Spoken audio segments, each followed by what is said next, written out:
Halo geng, di video kali ini kami akan memberitahu kalian perbandingan sistem presidensil yang diterapkan di Indonesia dan sistem presidensil yang diterapkan di Amerika Serikat. Tentunya kami akan memberitahu penjelasan singkat dan pendapat kami menurut hal tersebut. Jangan lupa untuk share video ini ke teman kalian ya.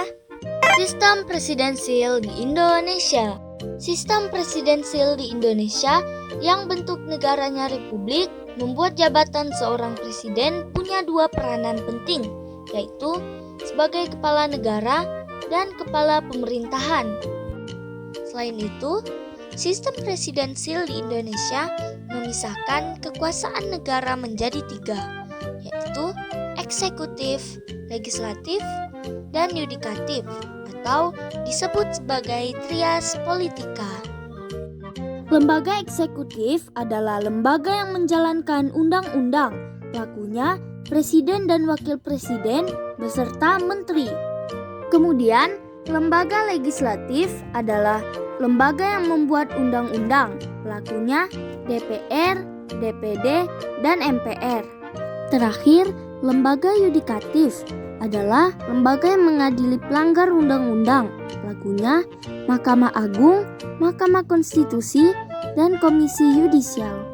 Kesepakatan penggunaan sistem presidensil di Indonesia tertulis pada Undang-Undang Dasar 1945 setelah amandemen, yaitu Pasal 4 Ayat 1 yang berbunyi, Presiden RI memegang kekuasaan pemerintahan. Dalam menjalankan tugasnya, Presiden diawasi oleh parlemen, yaitu Dewan Perwakilan Rakyat atau DPR dan Dewan Perwakilan Daerah atau DPD.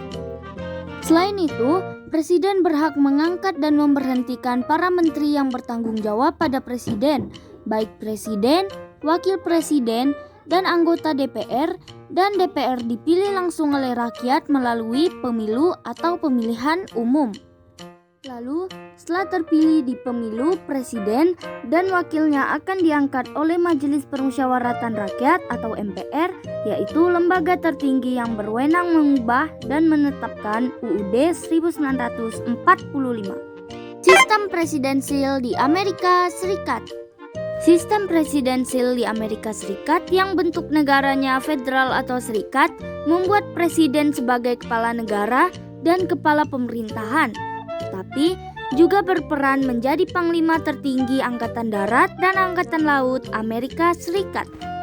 Selain itu, Amerika Serikat juga membagi kekuasaan negara menjadi tiga, namun mempunyai perbedaan dalam lembaga-lembaganya.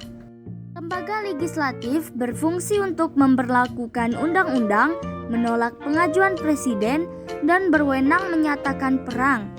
Lembaga ini dipegang oleh Senat dan Dewan Perwakilan Rakyat, sehingga setiap keputusan yang merupakan tanggung jawab badan legislatif harus berdasarkan rapat Kongres.